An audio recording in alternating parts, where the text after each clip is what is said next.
Many years following the rapture, demonic human-eating creatures called the Burnt Ones stalk the forests. Meanwhile, a group of survivors forms a cult believing speech is sinful, cutting out their vocal cords to remain silent forever. Asriel and Keenan escape from the cult and now survive alone in the woods. One day, Asriel hears a sound in the trees and becomes anxious, quickly extinguishing the fire Keenan had lit. She's still on the edge of a panic attack, so Keenan calms her with tenderness. In return, Asriel gives him a bracelet she crafted from branches and plants. Just then, they hear the sound again and realize it's whistling, meaning the cult members are pursuing them. The pair begins to flee, and Keenan decides they should split up, running in opposite directions. Sadly, Asriel is quickly found by a cult member who starts chasing her, but when she tries to turn back, another member grabs her and strikes her in the stomach to weaken her. The men then drag her through the forest, and Asriel sees that Keenan has been captured too. When they reach the road, Keenan attempts to escape, but the cult members threaten him with a machete. He and Asriel are then placed in the trunks of separate cars and driven away. Eventually, the road divides, and Asriel is horrified as the cars take different paths. She pounds on the trunk to try to force it open, but it doesn't budge. A few moments later, the car halts, and the cultists lead Asriel to a particular spot in the forest. More cult members are there waiting, including Josephine, one of the leaders. Asriel is bound to a chair, and Josephine cuts her leg to make her bleed, planning to use her as a sacrifice. The wind instantly begins to blow ominously, rattling the bottles hanging from the trees. Josephine and the cultists step back and begin panting loudly, the silent version of a chant. Soon, a burnt one emerges from the trees, roaring as it heads toward the chair. Asriel panics and keeps pulling until she manages to break one of the armrests. A cultist immediately returns to stop her from escaping, and Asriel struggles against his grip until she accidentally stabs him in the neck with the broken wood. The man tries to walk away, but the burned one leaps on him and begins eating him. Asriel watches in shock, using her free hand to undo the remaining straps until she's finally free and able to flee. Josephine and the other cultists have been facing the other way for the ritual, and they don't realize Asriel has escaped until it's too late. At the same moment, the burnt one takes the dead man's body as it departs. Later, Asriel stops by the river to wash her wound. She also gathers herbs and wraps them around it. While she's working, a burned one slowly approaches her from behind. Fortunately, she hears it before it gets too close and runs to hide in an abandoned building. Asriel picks the darkest spot she can find and stays still as the burned one peers inside, searching for her. Since it can't spot her, it eventually leaves. Afterward, Asriel finds the road and starts following the tire tracks until she reaches the cult's camp. She carefully sneaks around and finds a hidden spot in the fence that she can open to slip inside. Asriel moves quietly, watching the guard to avoid being seen. After hiding behind a car, she discovers Keenan's bracelet left near some chains and assumes the worst. At that moment, Josephine and her men return, so Asriel sneaks around again to keep an eye on her. She hides behind a tent and observes Josephine checking on a sick elderly woman. Then Josephine enters the chapel, where the cultists are watching the main leader, Miriam. She's pregnant, but this doesn't stop her from performing the ritual, where she listens to the wind coming through a hole, as it's believed to carry God's will. After several minutes of listening to the wind, Miriam blows out the altar candles, and everyone leaves. Josephine stays behind to let Miriam slap her for failing the forest ritual, but they're suddenly interrupted by a noise outside. When Miriam looks out the window, she sees nothing because Asriel manages to hide under the building just in time. Josephine steps out to investigate, so Asriel has to keep moving to avoid being spotted.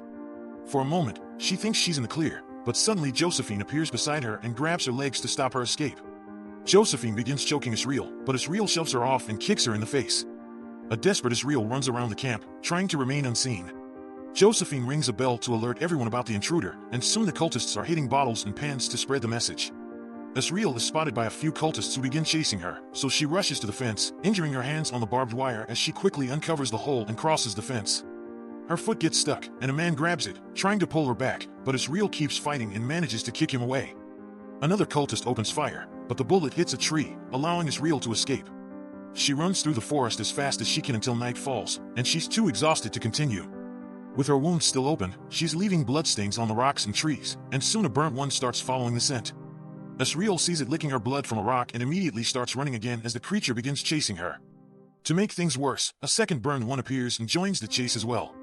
Luckily, the first burned one trips and falls, giving Asriel a chance to reach the road unharmed. Suddenly, a light appears in front of her, and she falls as something massive approaches her. It's a truck, which stops just before it can hit her. The driver steps out, and after the initial shock of seeing her, he asks if she's a survivor while helping her to her feet. Asriel is disoriented and unable to answer any of his questions. Instead, she climbs into the truck and desperately pounds on it to signal him to drive. The man gets back behind the wheel and drives through the night. He hands Asriel a cloth for her wound and explains that he lives at the end of the road, where he has plenty of food. Asriel doesn't understand his language and shows him the cross-shaped scar on her neck, trying to indicate that she can't speak. The man still doesn't catch on and continues trying to converse, to no avail. When he gives up, he turns on the radio, and Asriel is amazed by the music. They only manage to drive a few miles when suddenly, the driver is struck in the head by a bullet. The cultist in the middle of the road fires a few more shots, but he misses every time as the truck spins out of control.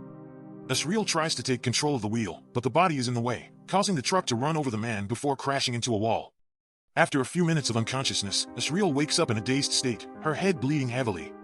She stumbles out of the truck and falls to her knees in pain, only to realize the cultist is still alive. Asriel leaps on him and fights for the gun, hitting his head twice before they accidentally fire it and roll into the forest. Once separated, the man tries to shoot her again but discovers he's out of bullets, so he uses the gun to strike Asriel's legs instead.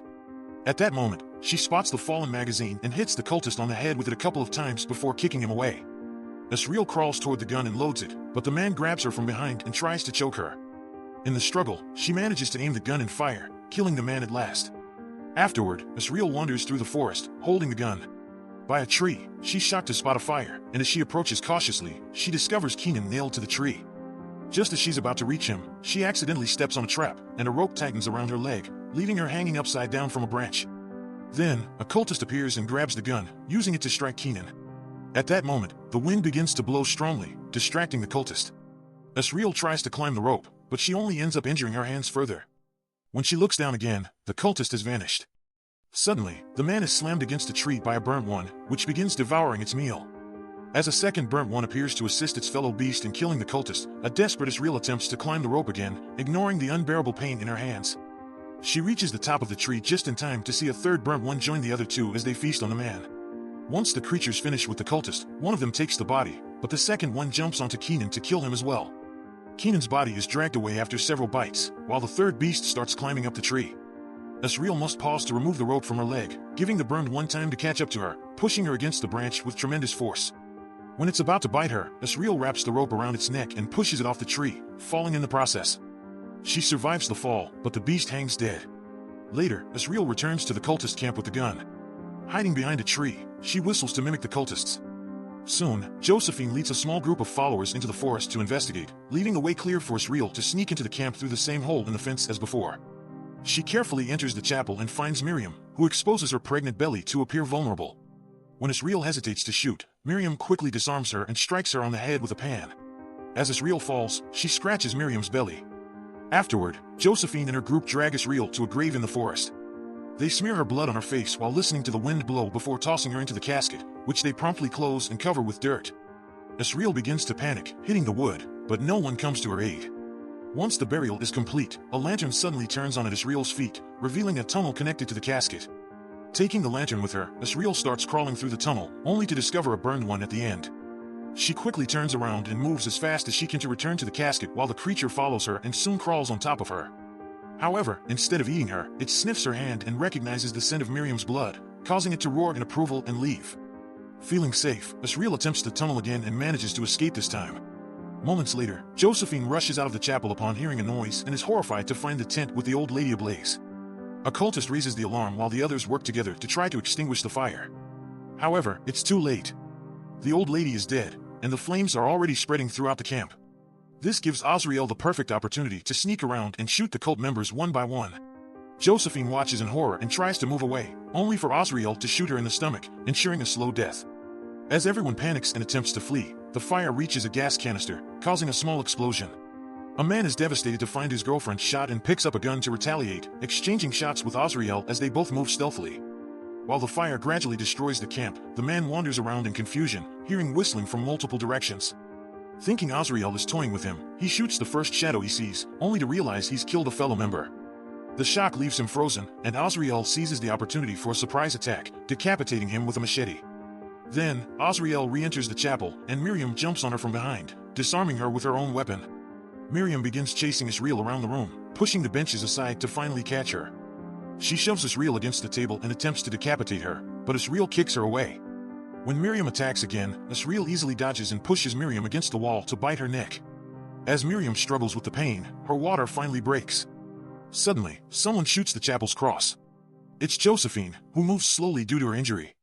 She continues firing her gun while approaching Asriel but stops when she sees Miriam giving birth on her bed. Azrael seizes the distraction to tackle Josephine to the ground, breaking a bench in the process. Josephine retaliates by breaking a piece of bench wood over Azrael, who does the same in response. Then, Josephine pulls out a small blade, but Azrael blocks her attack and slams her head against the bench before letting her fall. Next, Azrael grabs Miriam's knife and stabs Josephine in the neck.